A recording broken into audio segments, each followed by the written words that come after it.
Hello everyone and happy November. Today I'm going to share with you all the books I plan to read this month. So this month is November and I'm a very seasonal reader. I have to say that every single time. Why? I don't know. So last month I read all like mystery thrillers. Every single book I read last month had some sort of scary element to it. So it was really fun and I enjoyed a lot of the books I read. Honestly, there was a couple 5 stars, which I love, but I'm ready to get back into, like, I don't want to say my usual reading, but you know, kind of more romance, different genres, mixing it up instead of sticking to like kind of 2 predominant genres. So that's what this month is all about. I'm also participating in a readathon this month called the Gilmoreathon, which I'm actually a host of. I'll link all the information down below. It's a readathon kind of based around the show Gilmore Girls, which if you don't know is my favorite show of all time. So I'm going to try to put my TBR for that as well. I'm still unsure of how I'm going to do it, but we'll just figure this out together. So, as always with every TBR, I'm ambitious. There's nothing more to say about it. So, I'm gonna get into the books I'm planning to read this month. A lot of them are also ebooks. Either I got on NetGalley or I just have them. So, I'm sorry if I don't know much about them. I don't know, it's easier for me to like look on a hardback and tell you guys what it's about rather than like go on my phone. I'm lazy, I'm sorry. So the first book I definitely want to check out is Love Your Life by Sophie Kinsella. If you don't know, Sophie Kinsella is a chick lit author and she's one of my favorites. I've read every single one of her books. I have a whole video dedicated to her.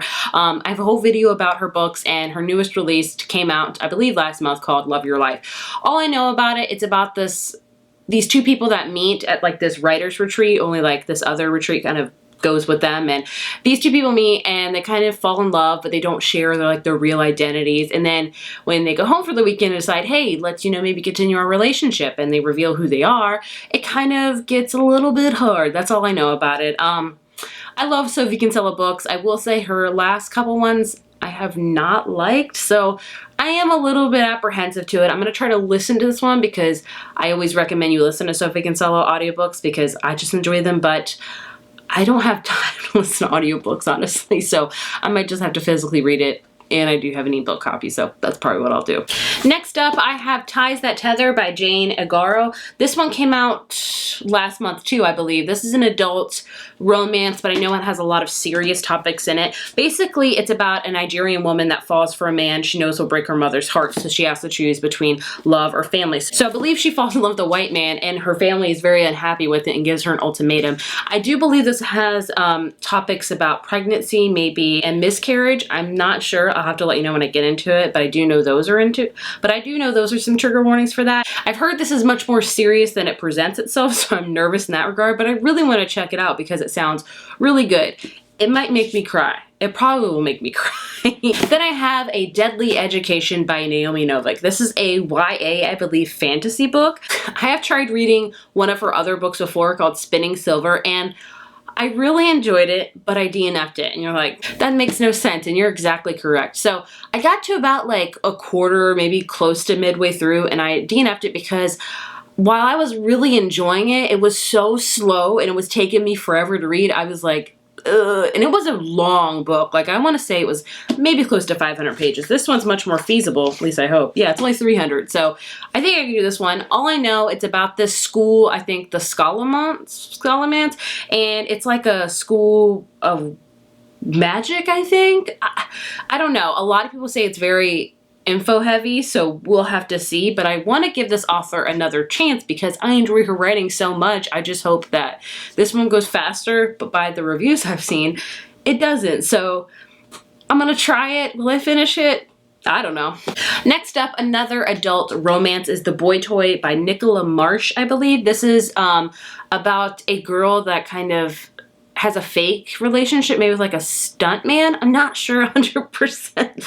I just saw the cover, I looked what it was about, and I requested it on NetGalley, and it's been sitting in my NetGalley, so I need to catch up on my NetGalley. But it looks really cute. The cover's really cute. I'm hoping to really enjoy it. I think it's a fake dating trope. I hope it is because I need to read more of those. I also have another book I'm very interested in. Sadly, I got declined for it on NetGalley, so it goes to show you, no, I don't get approved for everything on NetGalley. In fact, I get denied a lot. So, and this one I was really excited for, but it just fell through, and that's okay. It's called This Is Not a Ghost Story. I forget who it's by, but I saw the title, and I wish it came out in October, because it is literally the perfect October book.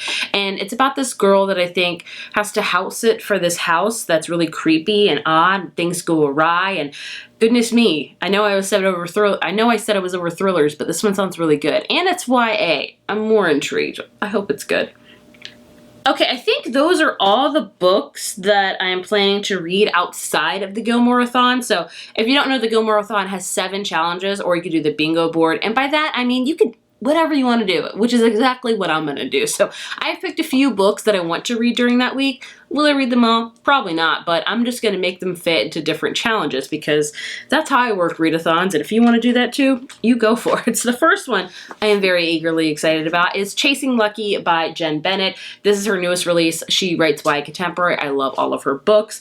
This is about a girl named Josie who has to move back to their historical New England hometown, and then they run a family bookstore. Josie knows it's not forever because they move around so much, and then she meets her childhood best friend again named Lucky, and they have kind of a tumultuous relationship. Things happen. So this one checks a lot of the challenges, like book set in a small town, book with a mother-daughter relationship. I think book, just so many ticks off of the challenges and bingo board. So this one's going to be used for a wide array of them, and I think it's going to be a great fallish read, so very excited for that one. Next up, I have Rent a Boyfriend by Gloria.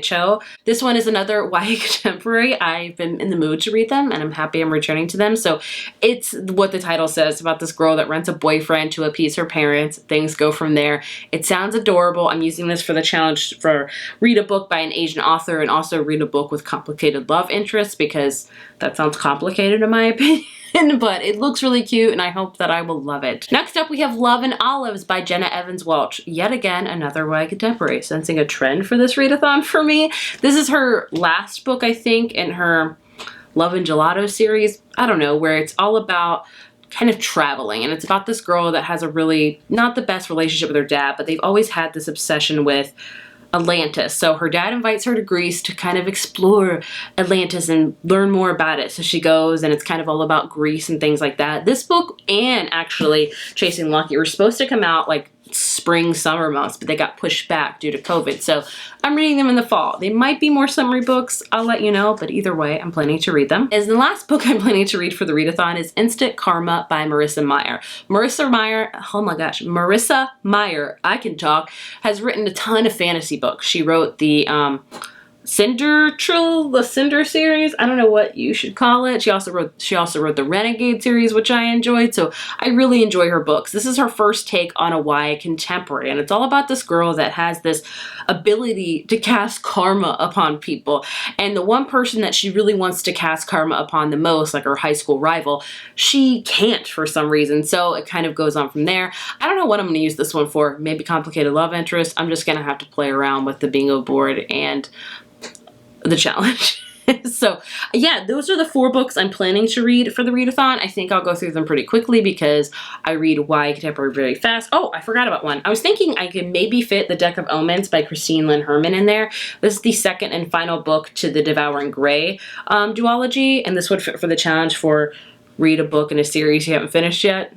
This is one. I really like The Devouring Grey. I should have read this in October. No, it's a new month. We're moving on. I don't have to read exclusively thrillers in 1 month. I gotta get over that mindset. But we'll see if I can fit this in either in the readathon or just in the other time of the month. And yeah, I think that's it. So it's a lot. It's kind of scattered right now. Ugh.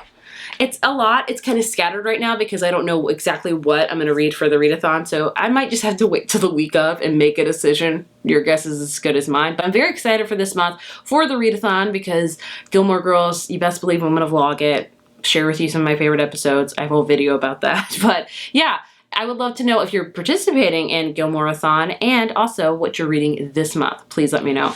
Thank you guys so much for watching, and I will see you in my next video. Bye.